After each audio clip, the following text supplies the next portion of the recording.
முக்கிய செய்தி, பாகிஸ்தானுடைய ரேடார் அமைப்புகள் தகர்க்கப்பட்டிருக்கிறது என்று இந்திய ராணுவம் மத்திய அரசு தெரிவித்திருக்கின்றது. மிக முக்கியமான தகவலாக இதை நாம் பார்க்க வேண்டியிருக்கிறது. பாகிஸ்தானுடைய ரேடார் அமைப்புகள் தகர்க்கப்பட்டிருக்கின்றன. பாகிஸ்தானுடைய ரேடார் அமைப்புகள் தகர்க்கப்படுவது என்பது மிக முக்கியமானது. கூடுதலான இது தொடர்பான விவரங்களுடன் தலைமை செய்தியாளர் சிவா இணைப்பில். சிவா, இப்போ இந்த பாகிஸ்தானுடைய ரேடார் அமைப்பே தெரிஞ்சிருக்கு, அப்புறம் அதுதான் மிக முக்கியமானது. ஒரு நாட்டிலேருந்து குண்டு வருதா இல்லையா, நடவடிக்கைகள் என்ன அப்படிங்கிறது, அதுவே தகர்க்கப்பட்டிருப்பதாக தகவல் வந்திருக்கிறது. ஊர்ஜிதப்படுத்தப்பட்ட தகவல் தானா?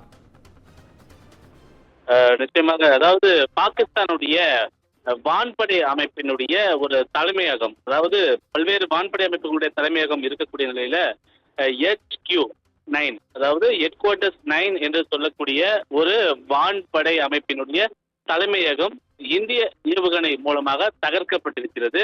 இந்த வான்படை அமைப்பு தலைமையகத்தில் இருந்துதான் ஏவுகணைகள் ஏவப்படுகின்றன.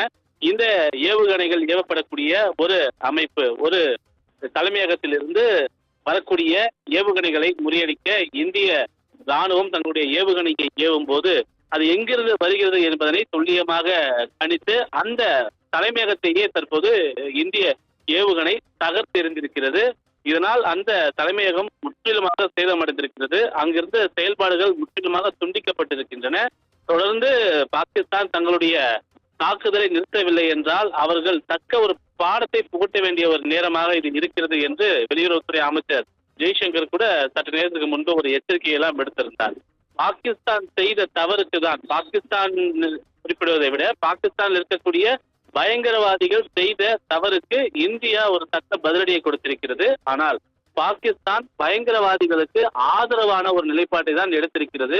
அவர்களுடைய குடியிருப்பு பகுதிகளை எல்லாம், அவருடைய ஆக்கிரமிப்பு பகுதிகளை எல்லாம் தற்போது பாதுகாத்து வரக்கூடிய நிலையில அந்த பகுதிகளை தாக்குதல் நடத்தி முற்றிலுமாக அந்த பகுதிகளை தகர்த்திருந்த இந்தியா மீது தன்னுடைய தாக்குதலை பாகிஸ்தான் தொடர்ந்திருப்பது பாகிஸ்தானுக்கு நல்லதல்ல என்ற ஒரு கருத்தை, ஒரு எச்சரிக்கையை ஏற்கனவே மத்திய பாதுகாப்புத்துறை அமைச்சர், மத்திய வெளியுறவுத்துறை அமைச்சர், பாராளுமன்ற விவகாரங்கள் துறை அமைச்சர் உள்ளிட்டெல்லாம் தொடர்ந்து தெரிவித்திருக்கிறார்கள். ஆபரேஷன் சிந்தூர் என்ற அந்த ஆபரேஷன் மூலமாக வெறும் 25 நிமிடங்களில் மேற்கொண்ட ஒரு தாக்குதல் என்பது பாகிஸ்தானை மிகப்பெரிய அளவிலான ஒரு கலக்கமடைய செய்திருக்கிறது, பீரியடைய செய்திருக்கிறது. 100க்கும் மேற்பட்ட பயங்கரவாதிகள் இந்த 25 நிமிடங்கள் நடத்திய இந்த தாக்குதலில் அவர்கள் உயிரிழந்திருக்கக்கூடிய நிலையில இந்தியா ஒரு நாள் முழுவதும் தாக்குதல் நடத்தினால் ஒட்டுமொத்த பாகிஸ்தானே இல்லாத ஒரு நிலைதான் ஏற்படும் என்ற ஒரு தகவலை பாதுகாப்புத்துறை வட்டாரங்கள் தெரிவித்து வந்தாலும், நாங்கள் அப்பாவி மக்கள் மீது ஒருபோதும் தாக்குதல் நடத்த மாட்டோம், இந்தியாவை நோக்கி, இந்திய மக்களை நோக்கி தாக்குதல் நடத்திய பயங்கரவாதிகளை நோக்கி தான் எங்களுடைய தாக்குதல் இருக்கும். அவங்க தடை செய்யப்பட்ட அமைப்புகளாக இருக்கக்கூடிய ஜெய்ஷ் இ முகமது, அதே போன்று LET போன்ற அமைப்புகள், அந்த அமைப்பினுடைய தலைவர்களை நோக்கி தான் எங்களுடைய தாக்குதல் இருக்கும்.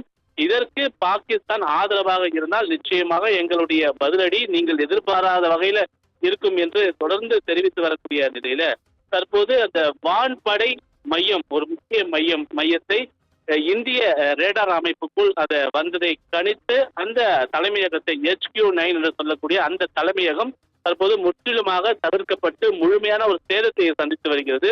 அங்கு இருக்கக்கூடிய சேதங்களை அவர்கள் அப்புறப்படுத்துவதற்கு நாள் கணக்கில் ஆகக்கூடிய ஒரு நிலையில் இது நாள் வரை தொடர்ந்து வந்த இந்த 2 நாட்கள் தொடர்ந்து வந்த இந்த தாக்குதல் என்பதை பாகிஸ்தான் நிறுத்திக் கொள்ள வேண்டும், இல்லை என்றால் மிகப்பெரிய ஒரு விளைவுகளை எல்லாம் சந்திக்க நேரிடும் என்று தொடர்ந்து இந்தியா எச்சரிக்கை விடுத்து வருகிறது. ஆனால் அப்பாவி மக்கள் இருக்கக்கூடிய பல்வேறு பகுதிகளை நோக்கி தொடர்ந்து பாகிஸ்தான் தங்களுடைய தாக்குதலை மேற்கொண்டு வரக்கூடிய நிலையில் அந்த பகுதியில் இருக்கக்கூடிய மக்களை பாதுகாப்பான இடங்களுக்கு கொண்டு செல்லக்கூடிய பணிகளையும் ஒருபுறம் இந்திய ராணுவம் மேற்கொண்டு வருகிறது. தற்போதைய ஒரு செய்தி, அந்த வான்படை அமைப்பினுடைய தலைமையகம் தகர்க்கப்பட்டிருப்பது தற்போதைய மிக முக்கிய செய்தியாகவே பார்க்கப்படுகின்றது. கோபால். நன்றி சிவா, அண்மை விவரங்களுக்கு நன்றி.